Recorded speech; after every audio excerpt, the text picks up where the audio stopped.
Hey everyone, and welcome to our third midweek special from our series Glad You Asked, where we're doing our best to give thoughtful and biblical answers to the questions you've really wanted to ask but haven't always known where and how you can ask those questions.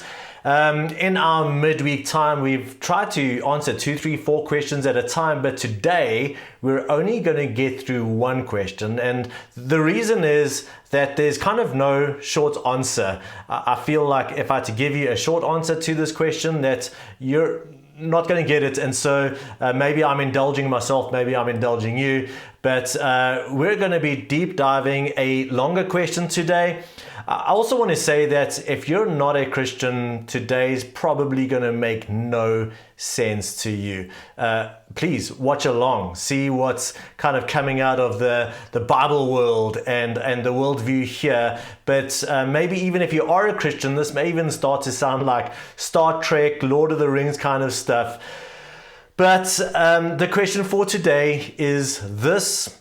At one stage, it was probably the most asked question. I kind of always wish people would always ask questions around what is the gospel and how can I serve Christ better? How can I know Christ better? But this question is probably one of the most asked questions I've ever had to face. And it is this: what are the Nephilim? What are the Nephilim? So where on earth are we getting this idea of the Nephilim from? I think the best place for us to start is in Genesis chapter 6, where we find this. And just before we start reading, we need to know that this story happens just before the flood.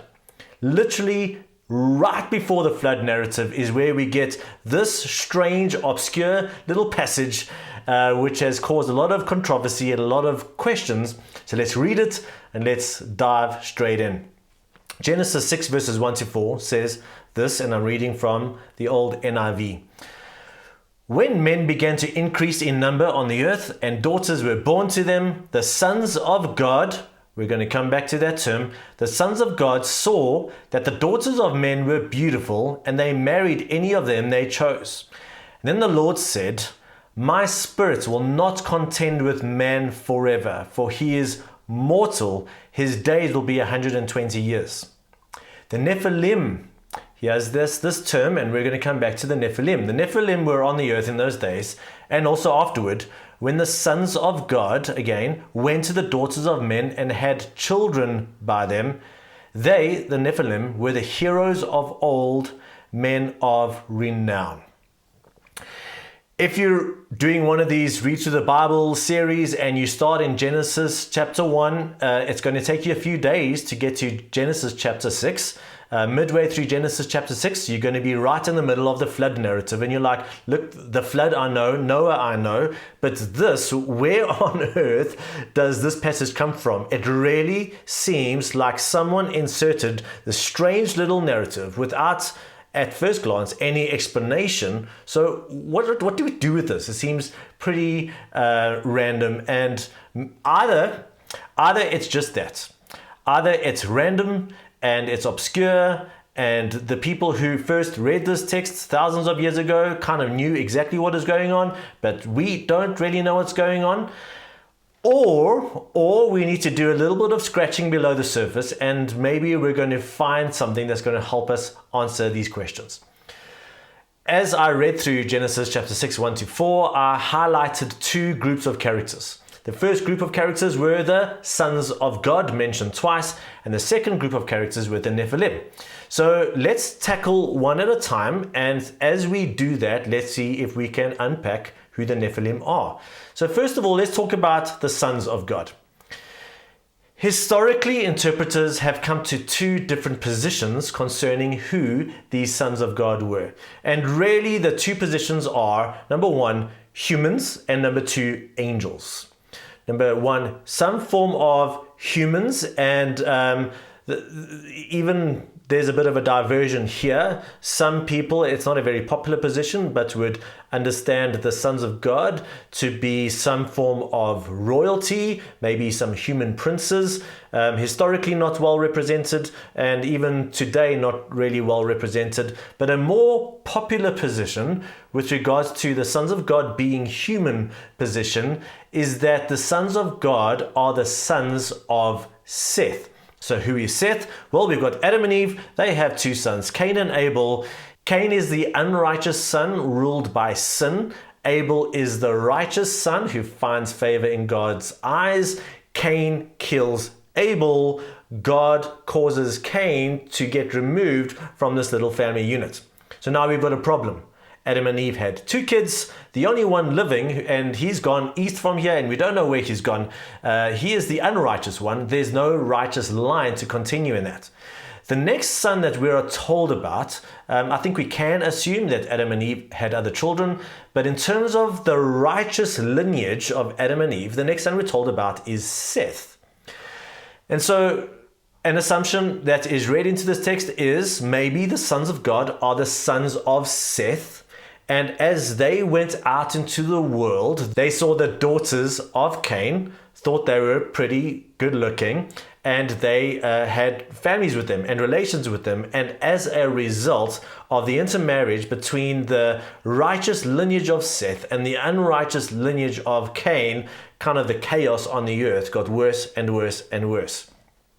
This is actually a very popular position, not only today, but as you go through church history, right from Augustine to some of the earlier church fathers, to some of the reformers, especially amongst those who hold to a reformed position today, they would tend to argue that this text, when it talks about the sons of God, are talking about the righteous lineage of Seth. And I get the appeal of that. It's kind of neat. We are regularly told that God's people are to be holy, and especially when it comes to marriage. And this problem that gets generated between the sons of Seth and the daughters of Cain creates more issues for humanity. And so there's some explanatory power. It's logical. It accords with the rest of Scripture, at least topically.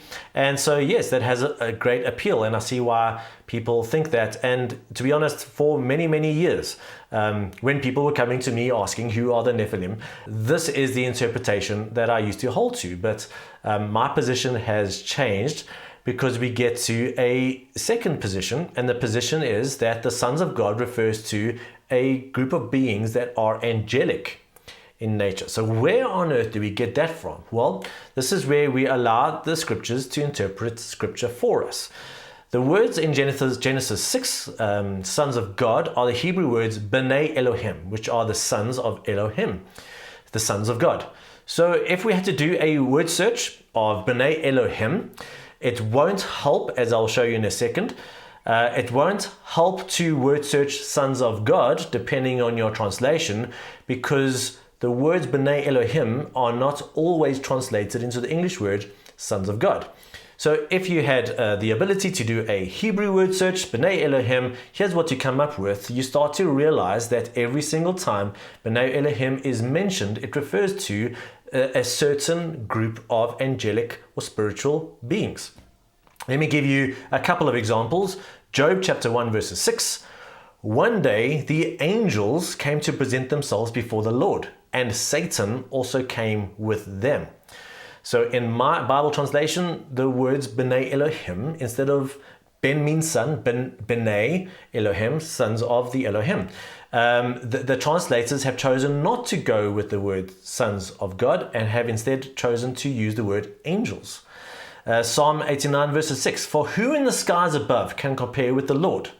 Who is like the Lord among the heavenly beings? So here the words B'nai Elohim are translated as heavenly beings, which again is assuming some form of angelic reality, spiritual reality. Psalm 82 verses 1. God presides in the great assembly. Very similar vision to Job chapter 1. God presides in the great assembly. He gives judgment among the gods. The word here is Elohim.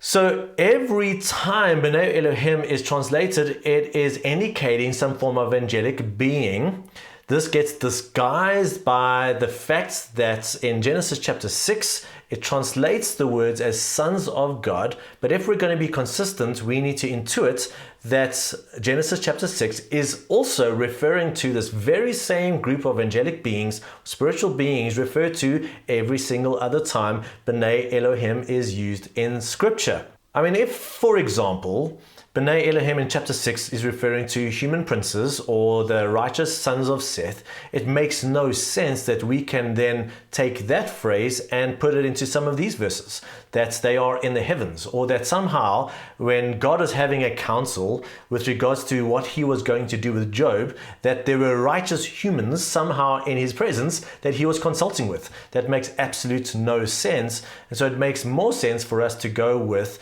the abundance of the translation. B'nai Elohim referring to angelic beings, and then we take that correlation back into Genesis chapter 6. So that's the first group of characters, the sons of God referring to some angelic beings, which I know is raising a whole lot of questions, which we will try and get to. But let's press pause on that. Let's go to the second group of characters, the Nephilim. And this is where the story really gets strange, if it wasn't strange enough. So amongst scholars, and I use the word scholars because if you had to talk to pastors and the kind of people who are popular on YouTube and these kinds of places, you are not going to get the kind of consensus you get amongst scholars. But amongst scholars, the idea that B'nai Elohim refers to this angelic group of spiritual beings, there's a high level of consensus there. When it comes to who exactly the Nephilim are, that's where things get spread out a little bit more. So there's less consensus there. But really, when it comes to the Nephilim, there are two main theories concerning what is going on in the text. Before we even define Nephilim, the first theory is that when this text is talking about the Nephilim, it is referring to them as a time marker. Now here's you and I, thousands of years later. That doesn't help us. But for the original readers, they would have gone, oh, the sons of God came down, they saw the daughter of men and married them. And this, by the way, happened while the Nephilim were around. These were the great warriors of old. The readers of that time would have gone, oh, that helps us. We can, in our imagination, picture exactly when that time period was. So that helps us locate when this other little story happened. That's theory A. Theory B is that the Nephilim were somehow the progeny of the sons of God intermarrying with the daughters of men. And I know how crazy that sounds, but let's continue to dive into this and see where this takes us. So some of the questions that come up with this theory is, how on earth do angels have some form of sexual relations with human beings?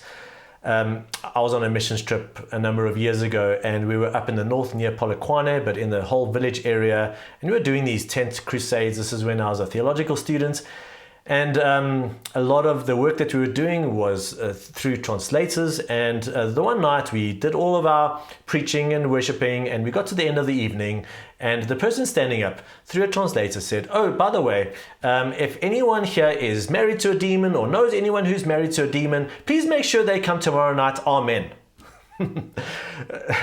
We had no idea what to do with that. A number of us, admittedly paler humans, sitting in the cars with some of our more local brothers, we were chatting to them on the way home saying, what is going on there? They couldn't understand that. We didn't know what was going on. And so we started to realize that in certain cultural spaces, there was this very clear understanding that, yes, sometimes spiritual beings can come and intermarry or have sexual relations with humans. Now, that's a story from my experience that really isn't very powerful to explain what's going on in Genesis chapter 6. But again, that's a reality that was new to me, but very much assumed in a different kind of a culture. But there is, in fact, some more biblical evidence for what's going on here. In Genesis chapter 18, we are introduced to some angels who come and visit Abraham. Abraham doesn't recognize them as angels. They're not flying down with wings as we see them in the movies, and they're glowing white and they're kind of speaking in this kind of chorus voice. No, they were human beings, and they actually sat down and had lunch with Abraham. Stephen, exactly how do Abrahams manifest themselves physically? I don't know. But then we get to Genesis chapter 19, also a very strange story in the book of Genesis, where these angels arrive at Lot's house in Sodom. The men of Sodom wanted to have sexual relations with these men. Again, they never knew that these men in Lot's home were angels, but here is another connection between angelic beings taking on some physical form and there being a connection to sexual relations with humanity. Very obscure, very strange, very outside of our Western scientific worldview. However, let's see where this goes. We also start seeing how this passage in Genesis chapter 6 continues to some passages in the New Testament. And what we want to do is we want to be able to say yes to a passage in Scripture, and we want to say yes to every other passage of Scripture on the topic. And as we give equal weight to these passages, a picture starts to develop and helps our understanding. We never want to kind of downplay one passage of Scripture because I don't like where that leads, and I'm going to upplay these passages of Scripture. And I believe when we look to particularly to New Testament passages and we learn to appreciate them for what they are, we start to see that they again aren't also strange, obscure, disconnected passages, but they tie into Genesis chapter 6. And the first one of these New Testament passages is Jude 5-7. Jude has no chapters, very short book. So Jude verses 5-7, and this is what it says. And the angels who did not keep their positions of authority, but abandoned their own home. So these are angels who somehow didn't occupy the realm and the space that they were, that was part of their God-given realm and space, but they abandoned that for something else. These angels he has kept in darkness, bound with everlasting chains for judgment on the great day. In a similar way, Sodom and Gomorrah and the surrounding towns gave themselves up to sexual immorality and perversion. Why is this verse talking about Sodom and Gomorrah and referring to these angels? Well, in the same way, Sodom and Gomorrah got very sexually destructive, and so it is very likely that the connection between Sodom and Gomorrah with their sexual perversion is connected to these angels that abandoned their places of authority, abandoned their own home, and that is going to be connected to a sexual perversion concerning these angels. So Jude 7 ends off saying, they serve as an example of those who suffer the punishment of eternal fire. Strange verses in Jude, very similar verses in 2 Peter 2 verses 4-5. For if God did not spare angels when they sinned, which angels sinned? Many people would just quickly say demons, but is there a more accurate idea of who these angels are? If God did not spare angels when they sinned, but sent them to hell, the Greek word here is Tartarus. It's the only time Tartarus is used. Putting them into gloomy dungeons to be held for judgments, if he did not spare the ancient world when he brought the flood on its godly people, but protected Noah, a preacher of righteousness, and 7 others. These angels that Peter is referring to, he is tying, in terms of timeline, he is tying to the flood.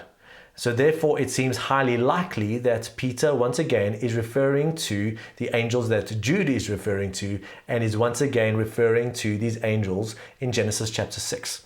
Now, are we doing theological gymnastics here? Are we trying to build a case that really the data is just too obscure? You shouldn't be able to build this kind of picture out of this data. I don't really think so, but there's something else going on, another layer of interpretation that we need to be aware of. And that is concerning the book of Enoch. The book of Enoch was written in the intertestamental period, in other words, between the Old and the New Testaments. The book of Enoch is not canonical, in other words, it's not part of Scripture, but what we see is that from time to time, certain ideas from the book of Enoch find their way in Scripture. Now, let me just press pause. This doesn't mean that the book of Enoch should be scripture. This doesn't mean that everything in the book of Enoch is useful or good.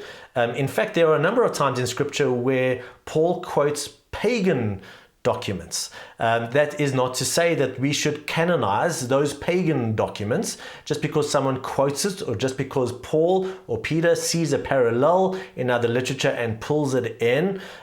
We just need to allow it to be what it is.